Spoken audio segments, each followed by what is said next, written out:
مدنی صاحب، حضرت ام المومنین کو شرف زوجیت رسول کیسے ملا؟ اور کیا خوبصورت بات ہے، وہ فرماتی ہیں کہ میں سوچتی تھی کہ ابو سلمہ سے بہتر کون ہوگا، ذرا بتائیے۔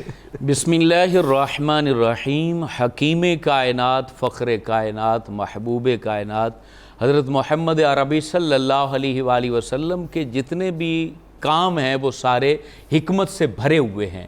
حضور فخر عالم علیہ السلام نے جتنے نکاح کیے وہ بھی حکمت سے بھرے ہوئے تھے۔ حضور صلی اللہ علیہ وآلہ وسلم کا حضرت ام سلمہ کے ساتھ نکاح کرنا، اس میں بڑی خوبصورت حکمت تھی۔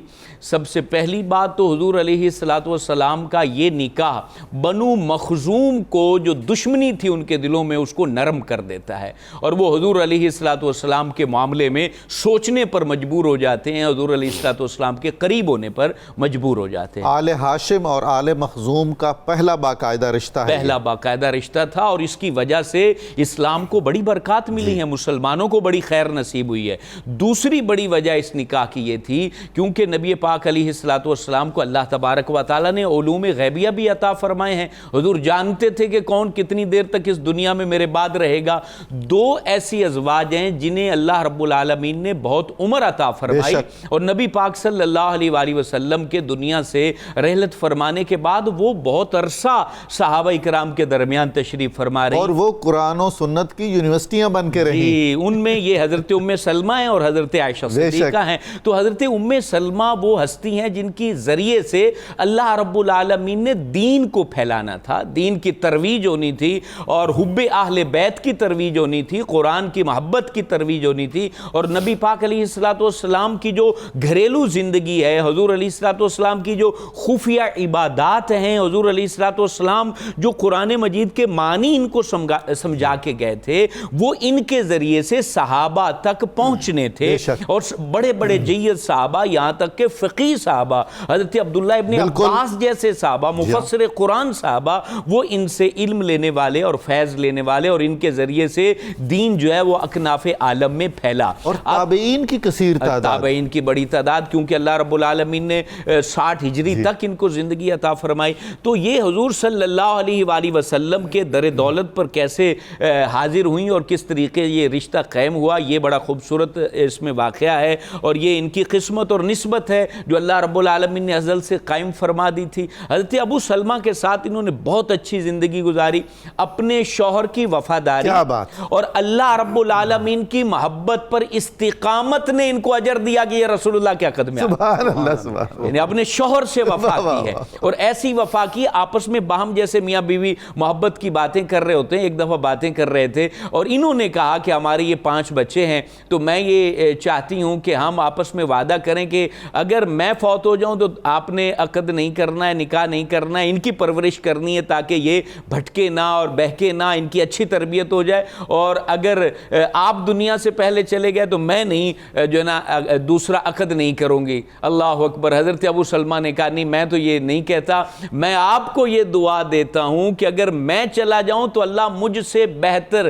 ایسا شوہر تمہیں عطا فرمائے کہ جو تمہیں کبھی تکلیف نہ پہنچائے، کبھی اذیت نہ پہنچائے اور کبھی دکھ نہ پہنچائے۔ یہ محبت ہے، یہ محبت ہے، حقیقت میں یہی محبت ہے۔ اور پھر رسول ہاشمی صلی اللہ علیہ وآلہ وسلم کے یہ جانثار صحابی، احد میں ان کو زخم لگتا ہے اور پھر یہ دنیا سے چلے جاتے ہیں۔ نبی پاک علیہ السلام نے آ کے ان کو دلاسا دیا، ہمت دی، اور کہا کہ اونچی آواز سے رونا نہیں ہے اور جملے نہیں نکالنے ہیں، اور پھر کہا کہ تم یہ کیوں نہیں اللہ کے حضور دعا کر لیتے، انا للہ و انا الیہ راجعون، اللہم اجرنی فی مصیبتی واخلف لی خیرا منہا۔ یہ کہہ لو کہ ہم اللہ کے ہیں، اللہ کی جانب لوٹ کے جانے والے ہیں، اے اللہ مجھے میری مصیبت پر اجر دے، اور اس مصیبت، یہ جو تکلیف پہنچی ہے، جدائی ہوئی ہے، اس سے بہتر مجھے عطا فرما۔ سبحان اللہ، اللہ اکبر۔ کہتے ہیں جب نبی پاک نے تعلیم فرمائی تو میں نے دعا تو کر لی، لیکن دل ہی دل میں یہ بات بھی میرے جاری تھی کہ ابو سلمہ سے بہتر کون ہو سکتا ہے، ابو سلمہ جیسا شوہر کس کو ملے گا۔ یہ ہوتی ہے وفا شعار عورت، اور یہ ہوتی ہے بیوی جس کے بارے میں حدیث میں بھی آیا ہے کہ جس سے اس کا شوہر راضی ہو، جنت میں جانے کے لیے اس مسلمان عورت کے لیے کافی ہے۔ علامہ صاحب، کتنے ہی مثالی جوڑے ہمیں صحابہ میں ملتے اللہ ہیں اکبر، جو عشق کی اور مہر و وفا کی مثال ہے. مثالیں کبھی بات یہ کریں تو گے ہمارے ہم اس پر. نصاب میں ہونی جی. چاہیے. یہ ازدواجی ایسا ہی زندگیاں ہے. ہیں جو آخری لمحے بھی یہ کہہ رہی ہیں کہ ان سے بہتر، حالانکہ وہ صحابہ کا دور ہے، بے شک. کتنے بڑے بڑے صحابہ ہیں. حضرت ابو بکر صدیق کا رشتہ آیا اور آپ نے کہا نہیں میں نے شادی نہیں کرنی، مجھے ابو سلمہ جیسا نہیں مل اور سکتا. بعض روایات کے مطابق حضرت عمر کا بھی. پھر حضرت عمر کا بھی رشتہ ہے، آپ نے منع کر دیا. دیکھیں وہ کمال اپنی یعنی ایک شوہر کو کس سٹیٹس پر دیکھ رہی تھی، کس لیول پر دیکھ رہی تھی. ہر بیوی کو اپنے شوہر کے متعلق یہ کانسیپٹ رکھنا چاہیے، یہ نظریہ رکھنا چاہیے، اور ہر شوہر کو اتنی محبت اپنی بیوی کو دینی چاہیے کہ وہ اچھے سے اچھے انسان کو بھی اپنے شوہر سے بڑا نہ جان سکے. اور پھر رسول ہاشمی صلی اللہ علیہ وسلم نے پیغام نکاح بھیجا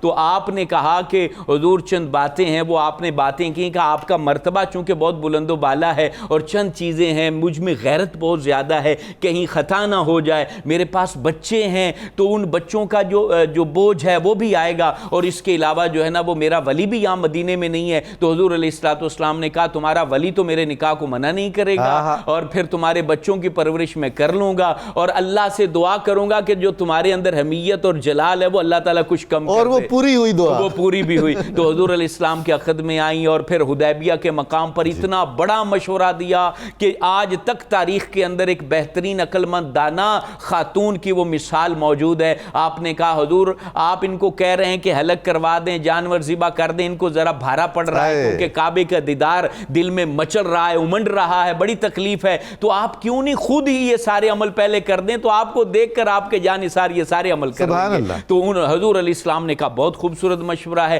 نبی پاک جانے کائنات نے قربانی کی، ہلاک کروایا اور احرام کھول دیا، اور اس کو دیکھ کر تمام صحابہ کے دل پر جو بوجھ تھا وہ سارا اتر گیا. اور ام المومنین کا یہ احسان قیامت تک صحابہ کی روحیں بھی جو ہے نا وہ ادا کرتی رہیں گی. اور ہم سب اس پیاری ماں اور حکمت سے بھری اور عقل مند ماں کے ذریعے اللہ سے دعا کرتے ہیں اللہ تعالی ہمیں بھی حکمت کے چشمے سے جام عطا فرمائے.